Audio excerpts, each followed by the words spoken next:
Aloha, ladies. How are you? Welcome back to week three emotions, meeting our new best friends. I just want to take a little moment today to say how grateful I am and how amazing this program has been just for me to put together. But really, it's these coaching calls that I have with y'all one on one, and it's the group coaching that we do on the weekends that just melt my heart. And I experience so much joy working with you all. And I am just so grateful for this opportunity. So I wanted to start there and just say thank you and let my emotion of love and joy and ecstasy and bliss and fulfillment and gratitude really be known to you all because you're what make this program special. So thank you, thank you, thank you. All right, let's not spend too much time. I'm going to try to keep today's class pretty short and your homework pretty short today. And we're going to start just diving into emotions. So, today's presentation is all about emotions, saying hello to our new best friends and really meeting all of our emotional needs. So, the tool that I have right in front of y'all, you can just Google Life Wheel if you ever want to, but I put one in this presentation for you is absolutely amazing. And oftentimes we stay, so I'm going to zoom in here for y'all a little bit, in kind of the center space when we go to describe our emotions: fear, anger, sadness, surprise, joy, love. It's usually, hey, how are you? Oh, I'm good. I'm happy. I'm sad. But it's like a general feeling. We don't really start dissecting our emotions. Yet, as we learned, awareness, the first step is to see what's really going on. So, whether we're triggered, whether we're in fear, whether we're scared or upset or alone, or whether we're super joyful and excited and experiencing gratitude like I did today, right? There are intricate details of every single emotion within those broader categories. So oftentimes it really helps me to notice what part of, let's say, joy am I actually feeling? Am I enthralled? Am I experiencing elation? Am I enthusiastic? Am I optimistic? Am I proud? Am I cheerful, happy, content, right? And those can be dissected even further. Like proud could be triumphant or illustrious, and enthusiastic can be, what does that say? Zeal and excited, right? When you start looking at emotions this way, you're able to see, and this is the goal for today's class, that every emotion, the smaller you take it, actually has a different vibration, a different frequency, a different physical sensation that you physically experience in your body. So, I want you to today pick a positive and negative emotion you experience and then explore all the facets of it. Go beyond the common emotions like happy. Oops, this was supposed to say happy or sad. Yeah, typo. And identify the details of your happiness. Maybe it's just because we're not meant to be sad in this program. We're just going to say it. We're going to say it out loud and we're going to talk about it and get to it and figure out and how to figure out how to become emotional shapeshifters. And like I said, notice how each emotion elicits a different feeling in your body. The emotional scale. Dissecting our emotions really helps us here. So, one of my favorite teachers, Abraham Hicks, who I've mentioned before in this program, often says, you just can't get there from there. And although it is possible for some of us to reach enlightenment in an instant, Eckhart Tolle is a great example of this. He speaks about just having a moment, and he was Eckhart Tolle after that. But most of us aren't going to reach enlightenment in an instant. But we can become emotional shapeshifters. By knowing which emotion we're experiencing, we can easily move to the next rung of the ladder. And here's what I mean. Here's another great tool for you to use.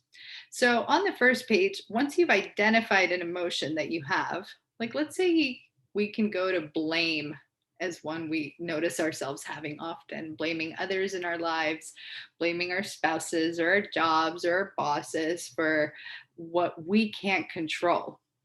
It's really, really, really hard, y'all, to get from blame to passion or to joy or to enthusiasm and eagerness. And I feel like so many self help modalities almost preach that we shouldn't be experiencing negative emotions. Just use affirmations, the law of attraction. Just feel positive all the time, guys. This is an Abraham Hicks teaching, who is one of the foremost leaders on the law of attraction. And I want you to see that even in this teaching, there is a scale that you can move. So if you're in blame, it's much easier to go from blaming somebody to just feeling worried about the situation. And once you get to a place of just feeling worried, it's much easier to start doubting yourself or progress in the situation rather than blaming, but we're already moving inwards. And from doubt, we can move to being disappointed about the way things turned out, about the way we acted, about the way we contributed to that situation, which leads us to overwhelmment and frustration and pessimism. And then all of a sudden, from pessimism comes this place where we just oftentimes get bored with being negative, and we see that the pessimism drives us to create more of a neutral place where we can start putting things to the side. I don't know, like for myself, relationships is a big thing I'm using for examples for me, right? But I went through all of these stages when it came to relationships. And at a certain point, I got so pessimistic about relationships that I just put them off to the side, which was so great because it created boredom. And when you have boredom, you have clarity, you have space. Boredom is often the rooting ground for creativity to start breeding, especially in kids. Like boredom playing outside is so genius to see what they can innovate, who they can be. And oftentimes we resent boredom, but boredom is that shift to where from boredom, you can start feeling a little more content about your position, about what you can do. And from there, you can develop some hopefulness. Well, then maybe let me take this, right? Like myself, let me do this date myself challenge. Then that's something I can do to improve my relationship with relationships. And now I feel a little bit more hopeful. This is going to be fun. And from there builds optimism and positive expectation, and we're at the frequency of joy. Now, this isn't going to happen all in one moment, right? But it's a great scale to see, hey, am I shifting up or am I shifting down? And even if I can just shift one notch here, that is a huge, huge, huge physical shift. And here's what I mean, guys. The law of resonance, we discussed this in group coaching, is based on the idea that you will attract what you resonate. Now, on Friday's class, we touched on the basic idea of quantum physics and that we are all made up of the same things. Atoms, smallest building blocks of life, and even smaller than the atom, the smallest part of the atom is that electron. And these building blocks of life, like we stated on Friday, actually are like a wave, not just a particle, right? So they're potential energy. And this creates a frequency at which something vibrates. If you think of a musical instrument, a musical note creates a wave of sound, right? That keeps emanating for a while. And so these waves, these emotional frequencies, are actually atoms in our body that start creating our biological physical makeup when we start thinking thoughts and having these emotions. So there's various different authors that talk about this. Dr. Dispenza is one of my favorites. This guy, give me one second. I forgot his name for a second. David Hawkins, Power and Force, amazing book that talks about frequencies of our emotions. But basically, higher level emotions actually have a higher measurable frequency when you look at them in a electromagnetic sphere machine. I don't have one of those, but some scientists do, and this has been proven. So they actually measure the frequency of the energy of the space around us, of people who are meditating for a really long time and creating these emotions of love and joy and transcendence and enlightenment around them. And Dr. Dispenza actually measures in his seminars, which are really great meditation seminars, the frequency of the whole room with really, really top-notch scientists. And they actually see that throughout the meditation process, the whole frequency in the room lifts and becomes more of a frequency of potential.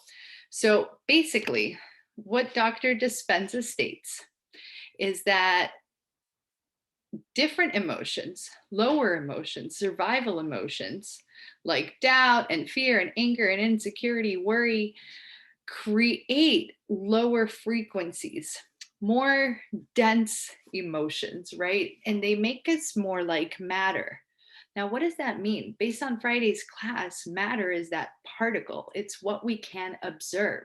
It's A plus B equals C. So it only makes sense that lower emotions are responsive emotions to things in our environment.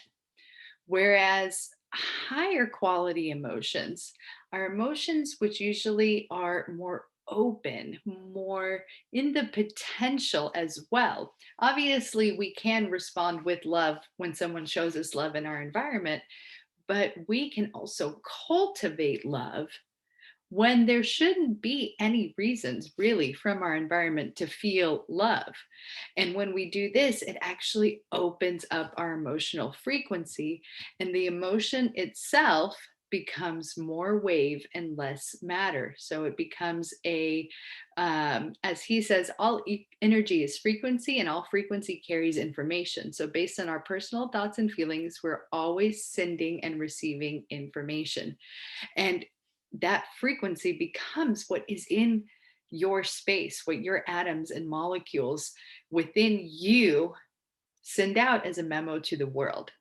And so the law of resonance, going back to the last slide, shows that it is not actually what you're thinking. It's not what you're saying you want, but it's the way that you feel, the emotions, the biochemical makeup you have within your body that will create the relationship of what you experience in the world.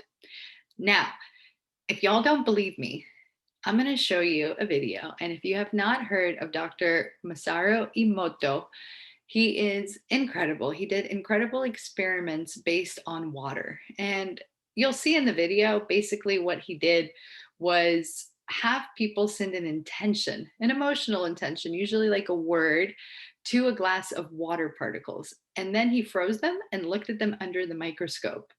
And water, as we know, makes up 70% of the human being. And what Dr. Emoto demonstrated is that water does not always behave the same. Rather, the water molecules, even though they're all H2s and O's, have a different composure, a different image under the microscope based on the intention that was sent to the water. So watch this, y'all.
All right, my friends. So, what do you think? We're made of water. We're made of molecules. We're made of atoms. And these atoms respond to our intention and to our vibration and to our frequency. And we can actually feel this in our body. I like to call our emotions our INS, the internal GPS, the internal guidance system that we have within us. When things feel exciting and joyful and pleasant to us, we perform better. We get more done. We're more clear headed. We're more open minded. Why? Because we're literally elevated to a richer frequency that also increases our ability to have those things in the world. It asks the world to bring those things that have a similar frequency to us. And so we're able to be more open, more productive, more creative. Yet, on the other hand, when we feel negative, when we feel sad or lonely or upset, what Abraham Hicks says is actually that is our sign. That is our clue that something magical is there. There's potential for great transformation within that space too. And that is the place where you can go and start playing with and being aware of your negative emotions to see what it is that you can shift on that emotional scale in your life, in your actions, in order to shift what will be attracted to you in the outer world. And by doing this, you're repeatedly able to not only get a grasp on and master your own emotions, but really use them as the guidance system that they're built in to be to serve us. When things are going great, that means pursue it, go for it. Something is going on universally, and the universe is responding it back to you. That means there's something there for you to accomplish, to win, to love, to enjoy, where the world wants to play with you, where God is inviting you to co create in that space. And when something feels off, something feels negative, something doesn't quite feel emotionally expansive and open and liberating, that also is a sign. It also is a guidance system to say, hey, slow down.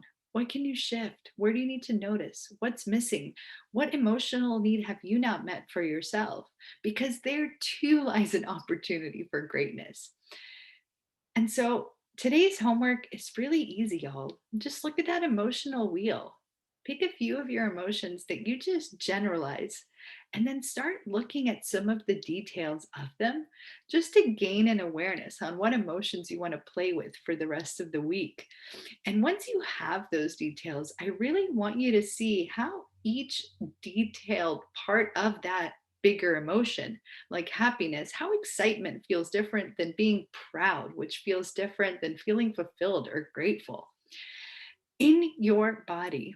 And this week, we're going to start getting really familiar, not just with the variety of emotions, but how we can experience them and then how we can use them as the catalyst for our own greatness, as our internal navigation system. Listen, y'all, when you're using a GPS, we drive, and the GPS just knows the final destination. It keeps going in that direction no matter what. So when you're on track and you take a right, the GPS tells you, next, you're going to take a left. And when you take a left, the GPS tells you, next, you'll take a right again in 14 miles, or whatever it may be. But what if there's a roadblock? What if there's a detour? What if we didn't get the memo and missed the turn and didn't go the way the GPS was telling us? Well, that's kind of like the negative emotions we experience. But guess what happens then? The GPS always has our best interest, our final destination in mind.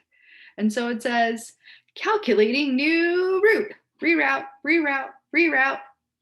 GPS will always reroute us to our final destination.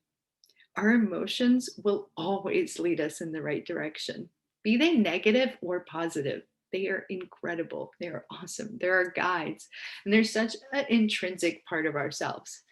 So I challenge you to truly tap into all of the experiences of your emotions.